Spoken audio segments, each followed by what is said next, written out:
Principal Shri రాజు గారు మరియు గౌరవనీయురాలైన vice principal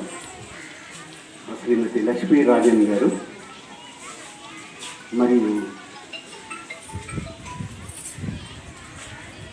గౌరవనీయులైన ఉపాధ్యాయులు మరియు ఉపాధ్యాయులు,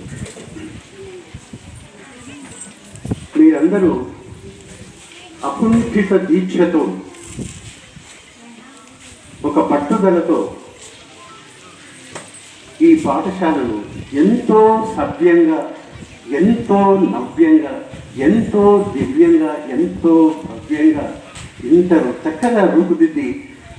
మన తాలూకాల్ని ఒక మంచి పేరు తెచ్చుకున్నందుకు మీ అందరినీ, ఉపాధ్యాయులందరినీ నా అభినందన మందార మాలతో అలంకరిస్తున్నాను.